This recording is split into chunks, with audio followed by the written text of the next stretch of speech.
Hai teman-teman traders, kalian masih bingung nih ya untuk trading gold tapi masih bingung dengan strategi-strategi yang cocok. Ada banyak strategi yang ditawarkan kalau kalian misalnya liatin YouTube ataupun internet ya. Saya mau sarankan ya kita belajar yang strategi simple. Dan ini adalah namanya strategi simple and stupid. Kenapa? Karena nggak perlu harus pintar banget untuk bisa mengerti ya. Tapi kita perlu tahu apa yang penting buat trading gold. Kita akan bahas, jangan lupa like dan subscribe. Come on! Oke traders, jadi kita langsung aja ya kita bahas nih. Jadi yang pertama kalian perlu tahu arah tren ya. Jadi saya contohin di sini ya. Sini sudah gambar hasil capture aja. Jadi untuk menentukan tren, jadi kalau harga bergerak higher high, contoh seperti ini ya. Ini awal mulanya misalnya katakan. Lalu harga higher high artinya high sebelumnya dilewatin. Jadi di sini higher high ya. Lalu turun ya, turun. Lowernya di sini. Nah, ini lebih tinggi daripada lower sebelumnya, jadi higher low. Jadi kalau harga membentuk higher high, higher low, ini cenderung naik. Lalu kita lihat di sini high terakhir ya, juga ditembus. Ini kalau bahasa ICT namanya break of structure ya. Nah, tembus jadi swing high-nya di sini lebih tinggi daripada high sebelumnya. Nah, kalau demikian adalah berarti uptrend atau trennya naik. Kalau trennya naik, kita fokus cari posisi buy. Buy-nya di mana? Yaitu bisa juga kita menunggu harga pullback ya, yaitu ke arah ini ya, yaitu resisten atau high sebelumnya yang support. Jadi kira-kira begitu ya. Jadi kalau uptrend kita fokus cari posisi buy. Oke, lanjut yang berikutnya adalah ketika kita lihat ya, apa yang penting di grafik gold yaitu support dan resisten, teman-teman. Support dan resisten ini bisa jadi satu level ya, atau area. Nah, kita lihat sini, support resisten itu nggak hanya pas di satu area saja. Misalnya satu level, 5.000 kosong, tidak. Bisa jadi 5.000 sampai 5.100 misalnya, 5.010 gitu misalnya ya. Bisa jadi zona. Jadi memang lebih idealnya adalah sebuah zona. Jadi zona tersebut yang dikatakan support dan resisten adalah di mana zona tersebut banyak sekali reaksi-reaksi harga ya. Ada pantulan-pantulan harga misalnya. Oke, jadi kita lihat semakin banyak diuji area-area tersebut, itu berarti area tersebut area yang sangat penting, yang penting. Jadi kita perlu cermatin area tersebut.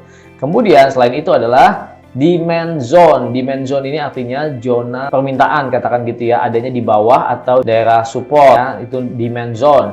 Lalu supply zone, tempat di mana seller besar masuk, biasanya zona ya di mana harga di atas ya. Jadi misalnya candle high terakhir sebelum terjadi penurunan yang cukup tajam. Artinya di situ ada supply. Jadi kita bisa marking, kita bisa buat mapping ya, di situ adalah area-area yang penting. Jadi sobat traders, kita trade-nya lebih baik di antara zona demand, zona supply atau di support resistennya untuk cari posisi buy sell yang ideal. Oke, jadi tambahan lagi nih, liquidity juga penting di gold ya buat kalian yang mau tambahan. Kenapa liquidity itu? Jadi biasanya liquidity ini adalah area-area di mana dekat harga swing high atau swing low. Jadi gold itu sering banget ngambil liquidity lalu misalnya terbang sesuai arah trennya gitu ya. Contoh misalnya trennya naik tapi dia bisa ngambil liquidity ke bawah ke zona-zona dekat low-low sebelumnya untuk ngambil likuiditas, menyerap likuiditas, ngambilin SL traders gitu ya. Habis itu baru dia naik tajam. Jadi perhatikan itu ya sobat traders. Oke, sekarang kita langsung aja ya, kita bahas di MetaTrader-nya. Contoh ya, ke MetaTrader. Nyari sinyal. Jauh di Java aja.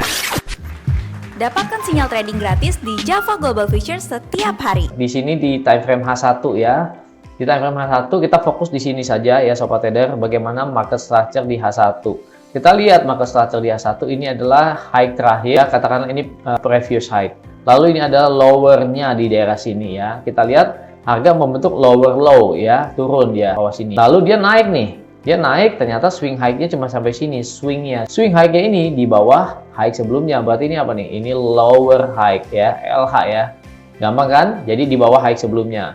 Lalu dia turun, naik ya, ini masih membentuk seperti swing-swing kecil ya. Lalu dia turun lagi, menembus level swing low sebelumnya di sini. Jadi ini namanya apa? Lower low. Nah, kalau lower high, lower low itu artinya downtrend. Jadi kalau downtrend kita cari posisi sell. Nah, sellnya di mana adalah ketika harga naik ke arah swing atau ke arah resisten atau ke arah yang namanya juga supply zone. Di sini kita lihat di sini adalah resistennya. Tapi kita bisa lihat mapping juga ya sobat trader pakai zona ya. Jadi di sini bisa juga dianggap sebagai ini adalah sebagai supply zone ya sobat trader. Cuma ini memang nggak terlalu ideal karena harga nggak nyentuh ya. Kita pakai ambil di sini sekitar ini ya candle bullish terakhir ya dari atas sampai bawahnya. Ini adalah supply zone. Jadi supply zone itu juga bisa dijadikan sebagai area untuk kita pasang posisi sell. Jadi kita entry sell-nya di situ. Tapi di dalam kasus ini sebenarnya sudah nggak berlaku ya, karena harga nggak ideal sampai ke sini ya, tapi cuma sampai di bawahnya sedikit lalu dia turun. Nah, sekarang kita tunggu lagi ya. Di sini ada lower yang sebelumnya, lower terakhir ya. Kita lihat sini sobat trader. Nah, ini lower terakhir. Nah, ini juga bisa jadi yang namanya liquidity atau SL, bisa juga gitu, sell side liquidity.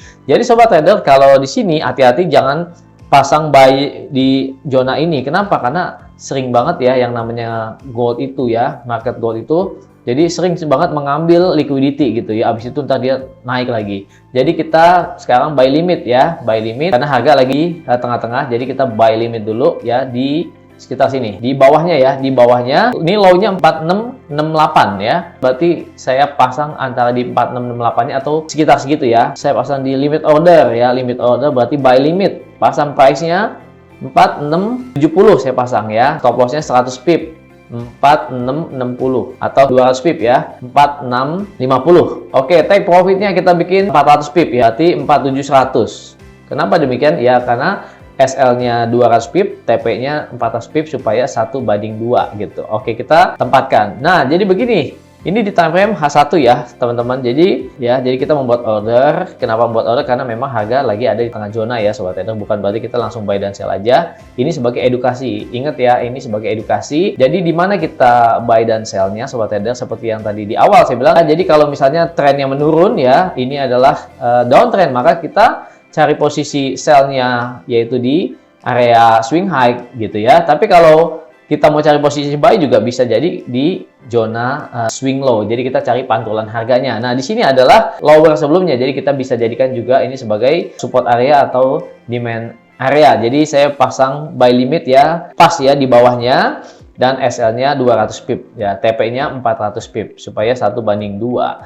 Nah, sobat traders, kadang nggak ideal juga ya. Artinya gini, kita sudah pasang, sudah bagus ya, sudah membuat satu planning yang bagus, tapi ternyata mungkin aja gini, mungkin aja harga cuma sampai ke sini ya, lalu dia naik lagi, bisa jadi. Jadi memang tidak ada yang sempurna. Jadi bisa jadi pasang layer ya, karena di sini adalah zona. Sekali lagi saya katakan itu zona ya. Jadi saya pasang juga untuk ordernya ya, barangkali area tadi itu nggak aktif ya. Jadi kita pasang limit order, buy limit berarti ya 4672 katakan ya, 4672 dengan stop loss tetap 4652 berarti ya, 200 pip ya.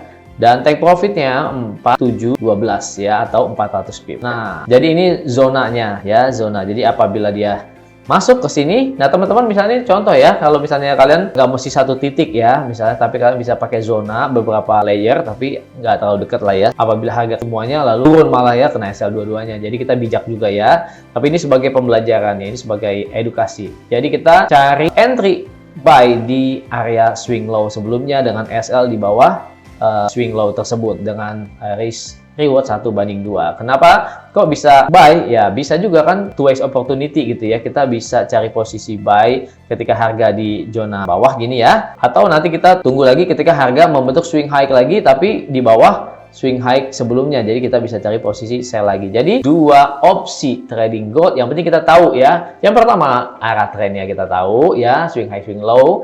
Lalu support resisten, kita bisa cari posisi pantulan harga ya di support, supply ataupun resisten. Tapi apabila misalnya terjadi penembusan misalnya ya, sobat trader, ini plan pertama kita cari reversal untuk buy limit di bawah ya kan. Tapi ternyata menembus dan kita kena stop loss ya, sobat trader, kita juga punya opsi, yaitu kita lihat lagi setelah harga breakout, break support, ini misalnya kena SL, kita plan keduanya adalah menunggu harga pullback kembali ke zona support tersebut menjadi resisten. Disinilah kita sell kembali ya, dan di sini kita cari posisi 1:2 lagi ya untuk TP dan SL-nya. Kenapa? Karena kalau sudah break support maka dia akan cenderung turun karena secara structure masih membentuk lower high. Ya oke teman-teman ya. Jadi di sini saya kirim ya rekamannya setelah beberapa hari setelah video yang tadi saya buat ya. Jadi teman-teman bisa lihat di sini, ini adalah zona buy saya ya, yaitu di 4672 dan 4670 ya, sesuai dengan yang sudah saya pasang pending ordernya. Lalu TP-nya 400 pip ya, TP-nya 400 pip dan ini tercapai, yaitu di, kita lihat ya, TP 400 pipnya di 4710 dan 4712. Jadi ada dua layer dan take profit 400 pip. Oke, jadi sobat traders, jadi ini sudah hit TP ya. Jadi plannya berhasil. Mantap. Halo sobat traders, penjelasan strategi simple and stupid di gold ya. Ini benar banget karena digunakan oleh para trader-trader profesional. Yang penting kalian tahu inti-intinya dan jalankan dengan disiplin. Hasilnya akan lebih konsisten. Oke, kalau kalian suka dengan video ini, jangan lupa like dan share sebanyak-banyaknya. Kalau mau trading, langsung aja di Java Global Futures. Salam profit.